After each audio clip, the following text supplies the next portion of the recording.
द्रौपदी स्वयंवर के पहले विदुर को छोड़कर सभी पांडवों को मृत समझने लगे और इस कारण धृतराष्ट्र ने इस कारण शकुनी के कहने पर दुर्योधन को युवराज बना दिया। द्रौपदी स्वयंवर के तत्पश्चात दुर्योधन आदि को पांडवों के जीवित होने का पता चला।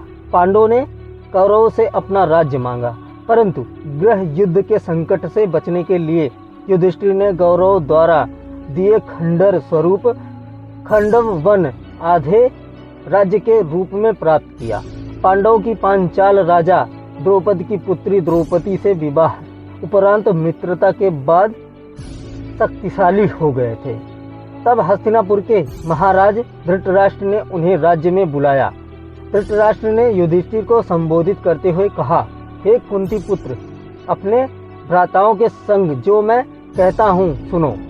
तुम खांडवप्रस्थ के वन को हटाकर अपने लिए एक शहर का निर्माण करो, जिससे कि तुम में और मेरे पुत्रों में कोई अंतर ना रहे। यदि तुम अपने स्थान में रहोगे तो तुमको कोई भी क्षति नहीं पहुंचा पाएगा। पार्थ द्वारा रक्षित तुम खांडवप्रस्थ में निवास करो और आधा राज्य भोगो। धृतराष्ट्र के कथानुसार पांडवों ने हस्तिनापुर से प्रस्थान किया।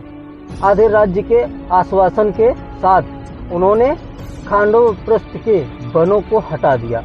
उसके उपरांत पांडवों ने श्री कृष्ण के साथ मैं दानव की सहायता से उस शहर का सौंदर्यीकरण किया। वह शहर एक द्वितीय स्वर्ग के समान हो गया। उसके बाद सभी महारथियों व राज्यों के प्रतिनिधियों की उपस्थिति में वहां श्री कृष्ण दैत्ययन व्यास के सानिध्य में एक महान यज्ञ और गृह प्रवेश अनुष्ठान का आयोजन हुआ। उसके बाद सागर जैसी चौड़ी खाई से गिरा स्वर्ग गगनचुंबी चार दीवारी से घिरा हुआ चंद्रमा या सूखे मेघों जैसा श्वेत वह नगर नागों की राजधानी भोगवती नगर जैसा लगने लगा। इसमें अनगिनत प्रसाद असंख्य द्वार थे, जो प्रत्येक द्वार गरुड़ के विशाल फैले पंखों की तरह खुले थे। इस शहर की रक्षा दीवार में मंदराचल पर्वत जैसे विशाल द्वार थे। इस शस्त्रों से सुसज्जित सुरक्षित नगरी को दुश्मनों का एक बाण भी खरोच तक नहीं सकता था। उसकी दीवारों पर तोपें और शतधनुयां रखी थी, जैसे दुम्ही सांप होते हैं। बुर्जियों पर सशस्त्र सेना के सैनिक लगे थे। उन दीवारों पर बृहत लौह चक्र लगे थे। यहाँ की सड़कें चौड़ी और साफ थी। उन पर दुर्घटना का कोई भय नहीं था। भव्य महलों, अट्टालिकाओं और प्रसादों से सुसज्जित यह नगरी इंद्र की अमरावती से मुकाबला करती थी। इस कारण ही इसे इंद्रप्रस्थ नाम दिया गया था। इस शहर के सर्वश्रेष्ठ भाग में पांडवों का महल स्थित था। इसमें कुबेर के समान खजाना और भंडार थे। इतने वैभव से परिपूर्ण इसको देखकर दामिनी के समान आंखें चौंधिया जाती थी। जब शहर बसा तो वहाँ बड़ी संख्या में ब्राह्मण आए, जिनके पास सभी वेद शास्त्र इत्यादि थे। वह सभी भाषाओं में पारंगत थे। यहाँ सभी दिशाओं से बहुत से व्यापारी गण पधारे। उन्हें यहाँ व्यापार कर संपत्ति मिलने की आशाएं थी। बहुत से कारीगर वर्ग के लोग भी यहाँ आकर बस गए। इस शहर को घेरे हुए कई सुंदर उद्यान थे, जिनमें असंख्य प्रजातियों के फल और फूल इत्यादि लगे थे। इनमें आम्र, अमरतक, कदम, अशोक, चंपक, कुन्नग, नाग, लकुचा, पनास, सालस और तालस के वृक्ष थे।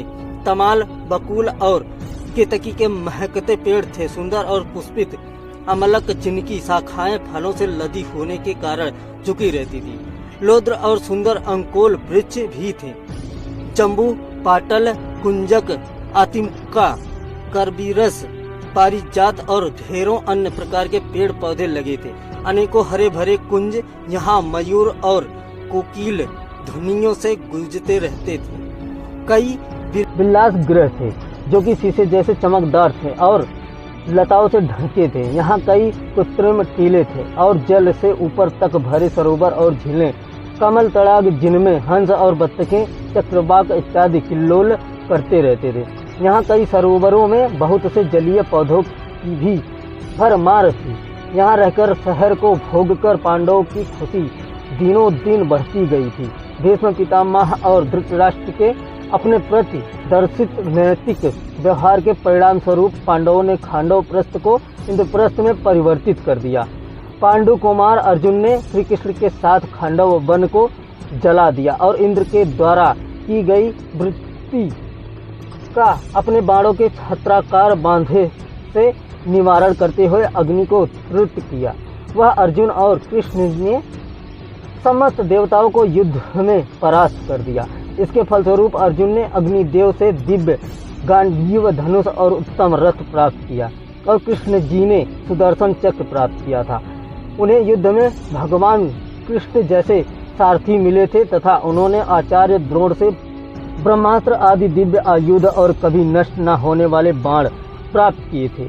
इंद्र अपने पुत्र अर्जुन की वीरता देखकर अति प्रसन्न हुए। इंद्र के कहने पर देव शिल्पी विश्वकर्मा और मैं दानव ने मिलकर खांडव वन को इंद्रपुरी जीतने भव्य नगर में निर्मित कर दिया, जिससे इंद्रप्रस्थ नाम दिया गया।